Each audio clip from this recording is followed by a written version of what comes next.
Equal to mu naught H plus M था, ठीक है। फिर हमने देखा था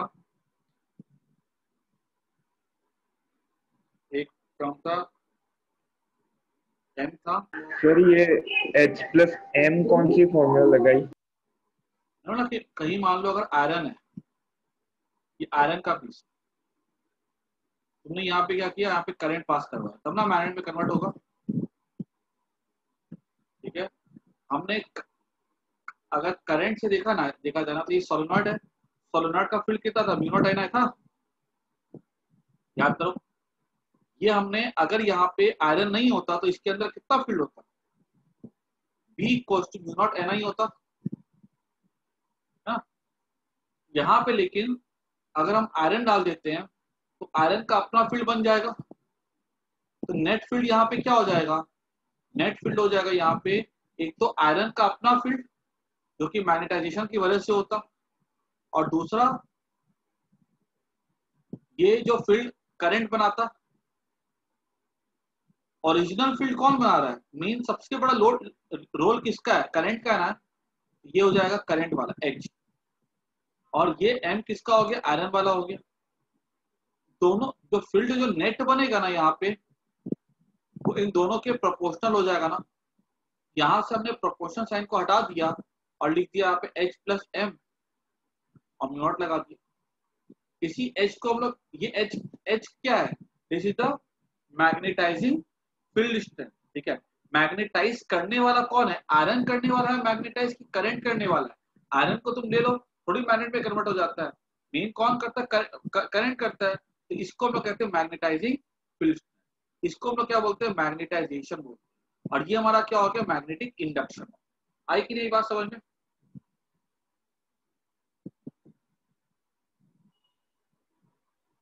क्लियर हुआ? Yes sir.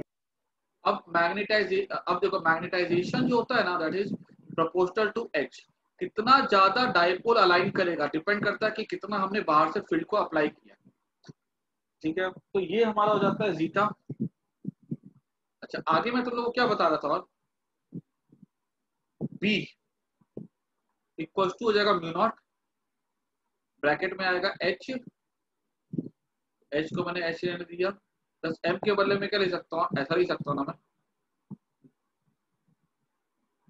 Mu naught one plus chi, ठीक है। अब ये क्या हो गया, हमारा फील्ड हो गया।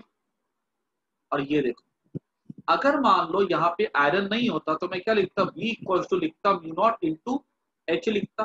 देखो तो ये एच क्या है एक्चुअली, ये एच मैग्नेटाइजिंग इंटेंसिटी है, ठीक है। और ये एच के बारे में तुमको पहले से नॉलेज है, क्योंकि जो तुमने सोलेनॉइड में पढ़ा था ना, ये वाला एन आई, वही यहाँ पे क्या कहलाता है, एच कहलाता है, ठीक है। तो एन आई था ना उसमें, वो यहाँ पे क्या बन जाता है, एच बन जाता है। अब अगर मान लो फील्ड अगर होता, अगर आयरन पीस अगर नहीं होता तो मैं क्या लिखता, वहां पे म्यू नॉट एच लिखता फील्ड ना, एन आई के बदले क्या लिखता था, एच लिख देता।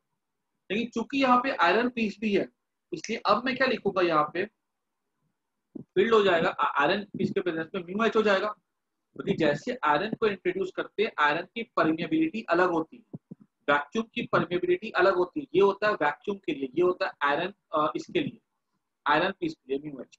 अगर हम इसको इसके साथ कंपेयर करें ना, तो हम क्या ले सकते हैं, on comparison B equals to mu H, ठीक है। Here mu equals to mu naught one plus theta.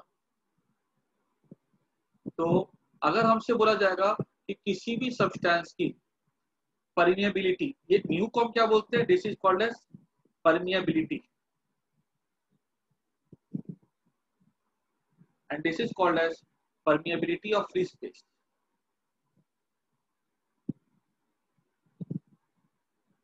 ये टॉपिक जो है ना तुम लोग को 2-3 बार रिवाइज करना पड़ेगा, ठीक है, तब जाकर के पूरा का पूरा तुमको याद हो जाएगा, ठीक है। मैं 2 बार मैं भी रिपीट कर दूंगा ना, रिपीट करने से क्या होगा, तुम्हारे दिमाग में वो चीज अच्छे से बैठती चली जाएगी, ठीक है। ये हमारा हो जाता है न्यू, ठीक है। अभी हमको हम हमको कितने टर्म हो गए, 1 2 3 4, 4 टर्म हमको याद हो गए, ठीक है। चार, चौथे टर्म में हमने क्या सीखा है, परमेबिलिटी सीखा। एक पांचवा टर्म मैं तुमको बता देता हूँ, आसान सा, कुछ खास नहीं है। पांचवा टर्म हमारा होगा, जैसे याद करो, एक था रिलेटिव परमिटिविटी, फर्स्ट चैप्टर में। रिलेटिव परमिटिविटी क्या था, एप्सिलॉन आर था, epsilon by epsilon not. In the same way एक हमारा टर्म होता है रिलेटिव परमिएबिलिटी। रिलेटिव परमिएबिलिटी होता है mu R, that is equals to permeability by permeability of free space, ठीक है। ठीक है, लगी बात सबको, ठीक है। फिर से देखो एक बार, ठीक है, तुम लोग मन में सोचना, ठीक है। आई का मतलब क्या होता है, I stands for magnetization, ठीक है।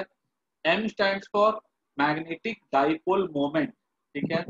V stands for volume, जिसका I ज्यादा होता है उसका मैग्नेटाइजेशन कैसा होता है, ज्यादा होता है, वो ज्यादा स्ट्रॉन्ग मैग्नेट बन करके दिखा सकता है, ठीक है। आयरन और कॉपर है, तो आयरन के 1 मीटर क्यूब में 100 डायपोल बनते हैं, ऐसे करके सब इधर उधर भाग रहे होते हैं, सबका मुंह ऐसा होता है स्पिन की वजह से, सब 100 ऐसे करके अपने आप को एक डायरेक्शन में अरेंज कर लेते हैं। कॉपर में अगर हम देखते हैं तो वहां पे 100 नहीं कर पा, कोबाल्ट में अगर हम देखते हैं तो वहां पे 100 नहीं कर पाते, वहां पे खाली 80 कर पाते हैं, बाकी ठीक है। तो आयरन जो होता है उसका मैग्नेटाइजेशन कैसा होता है, ज्यादा। कॉबाल्ट का मैग्नेटाइजेशन कम होता है, आयरन स्ट्रॉन्ग मैग्नेट बन के दिखाता है, ठीक है। उसके बाद second, what does B stand for, B stand for magnetic induction. Magnetic induction मतलब मैग्नेटिक फील्ड होता है, सिंपल भाषा में। कहीं पर भी अगर मान लो मैग्नेटिक फील्ड बनता है तो वो दो कारण से बनता है, इंटरनल कारण, एक्सटर्नल कारण। जैसे कि अगर मान लो मैंने करंट को पास करवाया तो यहाँ पे एक्सटर्नल कारण कौन है, करंट, ठीक है। और इंटरनल कारण कौन है, यहाँ पे आयरन, ठीक है। तो यहाँ पे जो फील्ड बनता है वो बाहरी वाले एच पे भी डिपेंड करता है और इस आयरन के एम पे भी डिपेंड करता है, ठीक है। तो अगर यहाँ पे हमने प्रोपोर्शन दिखाया तो हमने वहां पे कांस्टेंट क्या लगाते हैं, म्यू नॉट। इस म्यू नॉट को हम लोग क्या बोलते हैं, परमिएबिलिटी ऑफ फ्री स्पेस बोलते हैं, ठीक है। यहाँ मैंने लिख दिया परमिएबिलिटी ऑफ फ्री स्पेस, ठीक है। इतनी बात सबको समझ में आ गई, ठीक है। और उसके बाद देखो, अगर तीसरी बात कि मान लो इस वाले सिचुएशन में अगर मान लो मैंने यहाँ पे अगर आयरन के बदले अगर मैंने कॉपर रख दिया होता, ठीक है, या मैंने यहाँ पे कोबाल्ट रख दिया होता, तो क्या कोबाल्ट रखने से वहां पे एम बदलेगा कि एच बदलेगा, बताओ मेरे को सब कोई। अगर मान लो मैंने आयरन के बदले कोबाल्ट रख दिया तो बी की वैल्यू में चेंज आएगा। चेंज किसकी वजह से होगा, एच की वजह से कि एम की वजह से, बोलो सबको बोलो।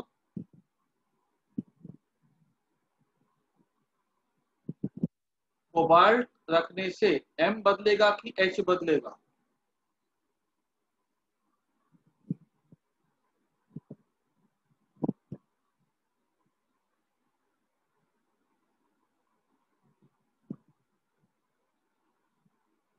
याद रखना है कोबाल्ट नया सब्सटेंस है, तो इसकी वजह से क्या बदलेगा, एम बदलेगा, मैग्नेटाइजेशन बदलेगा, ठीक है। अगर हमने यहाँ पे बड़ा सेल लगा दिया, ठीक है, बैटरी बड़ी कर दी, तो एच बदलेगा कि एम बदलेगा, तो करंट चेंज होने से क्या बदलेगा, मेन सोर्स बदल रहा है तो एच बदलेगा, ठीक है। थर्ड पॉइंट पे देखो, ये एम क्या था, this M stand for magnetisation, ठीक है। यहाँ पर मैं एम के बदले, कहीं पर तुम एम के बदले आई लिख दो, एच लिख दो, दोनों चलेगा, ठीक है। अगर मैंने यहाँ पर देखा तो आई किसके प्रोपोर्शनल होता है, आई प्रोपोर्शनल हो जाता है एच के। मतलब जितना ज्यादा हमने यहाँ पे एक ही सब्सटेंस में अगर हमने करंट को बढ़ा दिया, मतलब हम एच को बढ़ा रहे हैं, ठीक है, एच को बढ़ाएंगे तो उस पर ज्यादा मैग्नेटाइजेशन होगा। तो हम यहाँ पे बोल सकते हैं कि आई जितना ज्यादा करंट होगा उतना ज्यादा मैग्नेटाइजेशन होगा। तो वहां पे कांस्टेंट आता है, उस कांस्टेंट को हम लोग कहते हैं जीटा। क्लियर, इस जीटा को हम लोग क्या बोलते हैं, this is called as susceptibility, ठीक है। ये क्या कहलाता है, ससेप्टिबिलिटी कहलाता है, ठीक है। अच्छा, उसके बाद अगर हमसे पूछा जाएगा बी क्या हो जाएगा, तो mu naught H plus susceptibility into H, तो बी हमारा क्या हो जाएगा, mu naught 1 plus zeta into H, ठीक है। अगर हम कंपेयर करते हैं तो मटेरियल के प्रेजेंस में फील्ड कितना होता है, म्यू इंटू एच होता है। तो कंपैरिजन पे हमें ये दिख रहा है कि ये म्यू है, यहाँ पे ये वाला टर्म है ना, तो म्यू के बदले में क्या लिख सकता हूँ, म्यू नॉट 1 प्लस ये लिख सकता हूँ, ठीक है, 1 प्लस जीटा। तो ये पूरा का पूरा क्या कहलाता है, this is called as permeability. यहाँ लिख दिया मैंने दिस इज कॉल्ड, ये पूरा क्या था, परमिएबिलिटी होता है, ठीक है। ये जितना मैंने लिखा है ना स्क्रीन पे, और एक होता है रिलेटिव परमिएबिलिटी, वो म्यू बाय म्यू नॉट होता है, ठीक है। ये जितना भी लिखा मैंने यहाँ पे, तुमको स्क्रीन पे जितना भी लिखा हुआ है, तुमको सिंबल के साथ याद होना चाहिए। आई बात सबको समझ में?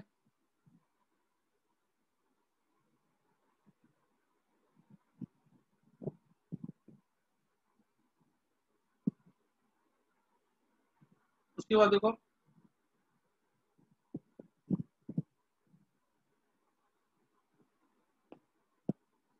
अब बात इस पे जरा कुछ छोटे छोटे क्वेश्चन आ सकते हैं। जैसे कि बोला जाए कि एक क्वेश्चन ऐसा बोला जाएगा, magnetising field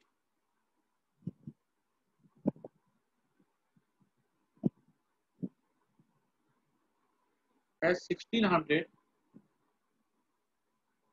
ampere per metre produces flux, magnetic flux of 2.4 into 10 raised to minus 5 weber, ठीक है, in iron bar of cross section area 0.2 centimetre square, find mu permeability and susceptibility, ठीक है, जीटा ऑफ द बार। तो सवाल clear है, magnetising field, तो इसका symbol क्या होता है, एच होता है, जो कि 1600 एम्पियर पर मीटर, ठीक है।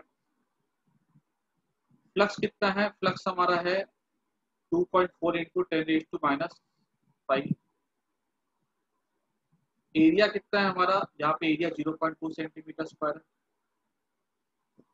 हमें क्या निकालने बोला गया, म्यू, और हमें क्या निकालने बोला गया,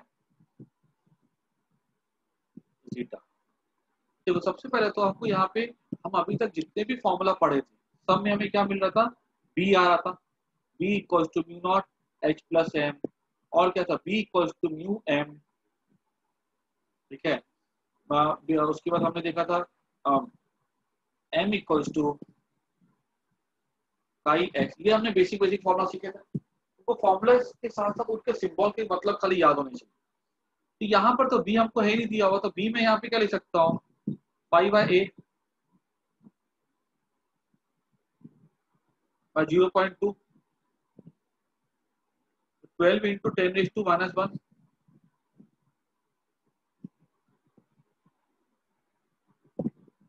ये हमारा बी हो जाएगा यहाँ पे, मैग्नेटिक फील्ड। निकालना क्या हमको, व्यू निकालना है। तो मैग्नेटिक फील्ड का फॉर्मूला क्या होता है, हमको निकालना था परमेबिलिटी ऑफ आयरन, ठीक है। आयरन की परमेबिलिटी म्यू से दिखाते हैं, फ्री स्पेस की म्यू नॉट से दिखाते हैं। तो वो क्या, म्यू इंटू, देखो तो यहाँ पे बी क्या हो जाएगा हमारा, म्यू इंटू एच हो जाएगा ना,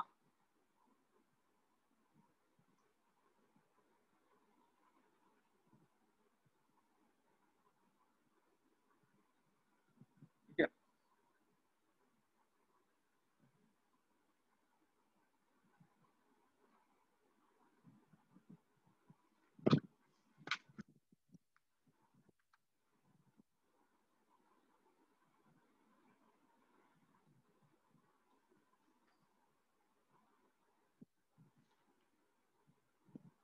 हाँ, बी हमारा क्या हो जाएगा, म्यू इंटू एच हो जाएगा। अब यहाँ पे बी कितना हमारे पास, 1.2 into 10 raise to minus 5, mu हमको निकालना है, और एच हमने कितना अप्लाई किया, एच तो हमारा 1600 था ना, ठीक है। तो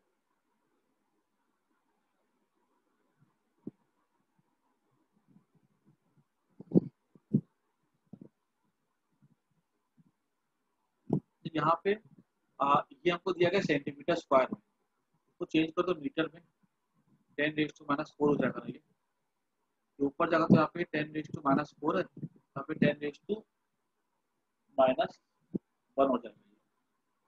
ये हो जाएगा 10⁻⁻1.2 बचेगा यहाँ, 10⁻⁻1। तो बी कितना हो जाएगा हमारा, देखो बी हमारा हो जाएगा म्यू कितना हो जाएगा 1.2 इंटू 10⁻⁵, 1.2 खाली रहने दो, 1.2 आ रहा है यहाँ पे अपॉन 1600। ये मुझे वैल्यू क्या देगी, 1.2 अपॉन 1600 आ जाएगा 7.5 इंटू 10⁻⁴। अभी क्या निकालना आपको, ससेप्टिबिलिटी भी निकाला ना, ठीक है। सेकेंड पार्ट निकालने के लिए हमको रिलेशन पता है ना, कि हमारा रिलेशन क्या था, म्यू इक्वल्स टू, एक रिलेशन ये भी था ना, म्यू नॉट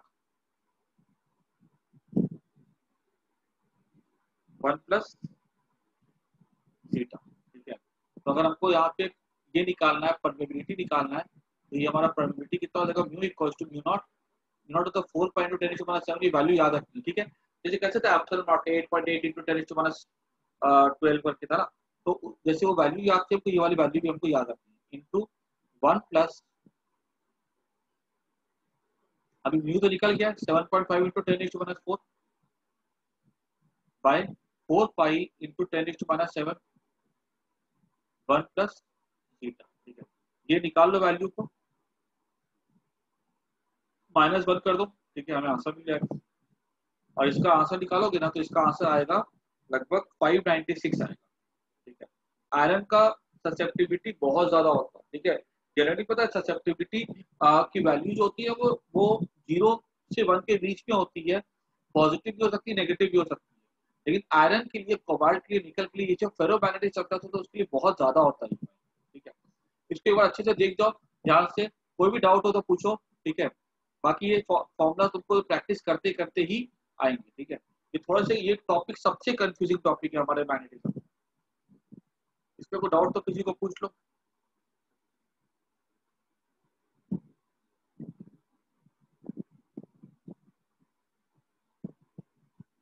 उसके बाद एक सवाल और करो,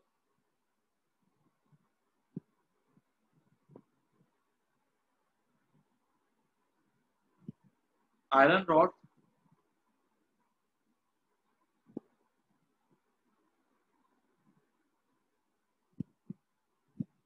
इतना उसका area, cross section area,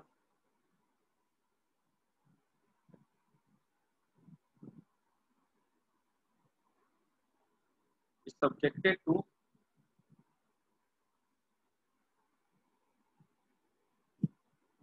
magnetizing field of 1200 ampere per metre, ठीक है। Susceptibility of iron is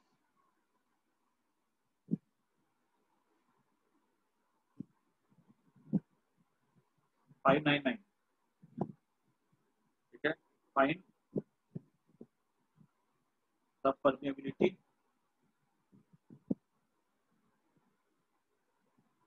and magnetic flux produce.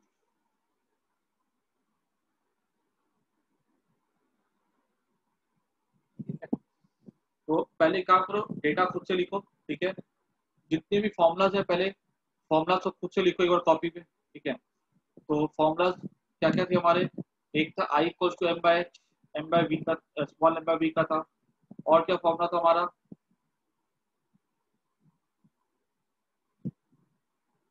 v equals to mu not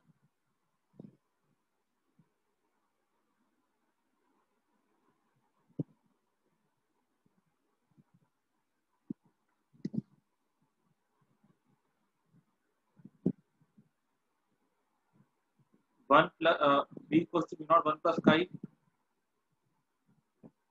into S था,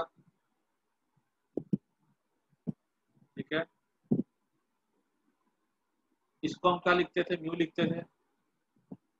और क्या फॉर्मूला था हमारा, देखो एम था एक, M was equal to chi H. और क्या फॉर्मूला था हमारा एक,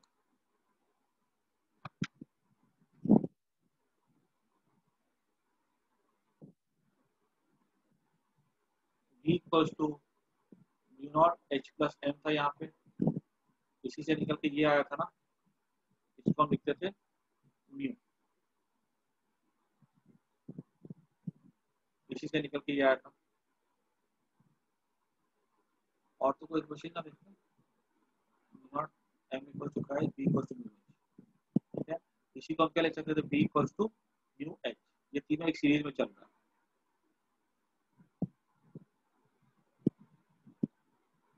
ठीक है ना। और ये म्यू के इक्वल। अब ये फॉर्मूले को यूज करके ना एक बार निकालो तो वैल्यू क्या है कि किसकी क्या वैल्यू निकालनी पड़ेगी।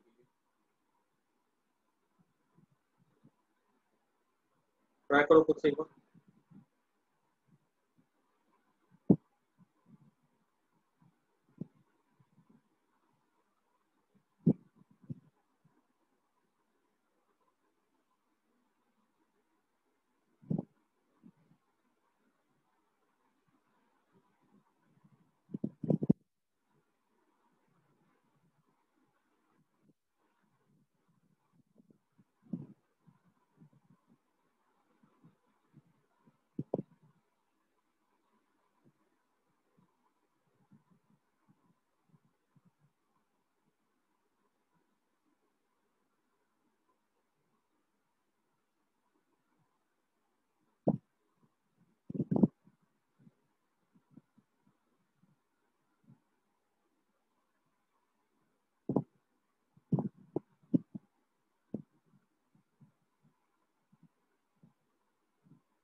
देखो बोला गया कि आयरन रॉड है जिसका एरिया कितना, 0.2 सेंटीमीटर स्क्वायर, ठीक है।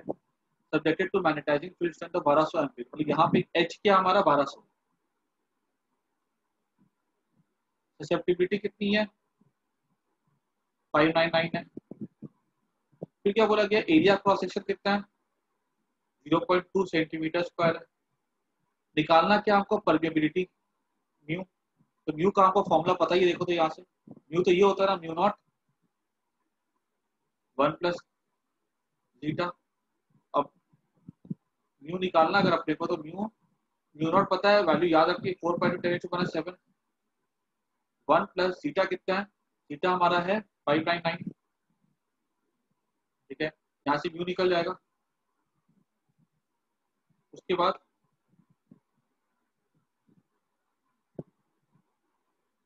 सेकेंड पार्ट क्या है, magnetic flux produce. Flux produce का फॉर्मूला जाता है बी इंटू ए। फील्ड कितना हमारा यहाँ पे, फील्ड हमारा बी है, तो म्यू इंटू एच। तो बी हो जाएगा, म्यू की वैल्यू कितनी है, यहाँ से म्यू निकाल लेंगे, इंटू एरिया कर देंगे। एरिया कितना है 0.2 इंटू 10⁻⁴ मीटर स्क्वायर। आया समझ में।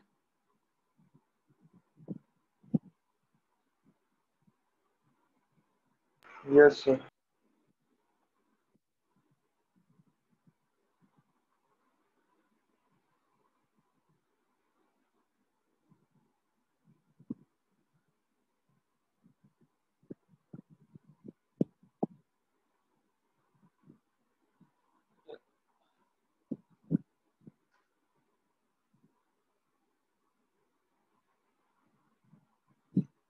उसके बाद ना ये इसके क्वेश्चन हम लोग आज के लिए काफी इतना, एक क्लास में लेकर के ना ये पूरा का पूरा वाइड अप कर दूंगा, ठीक है। पैरामैग्नेटिक फेरोमैग्नेटिक की जो प्रॉपर्टीज है ना, वो सब मैं समझा करके खत्म कर दूंगा, ठीक है। उसकी प्रॉपर्टी लंबी चली जाएगी, तो वो आज नहीं हो पाएगी, ठीक है। इसके बाद अच्छे से प्रैक्टिस करके ना फॉर्मुला को देख जाना, ठीक है। मैं अभी क्लास एंड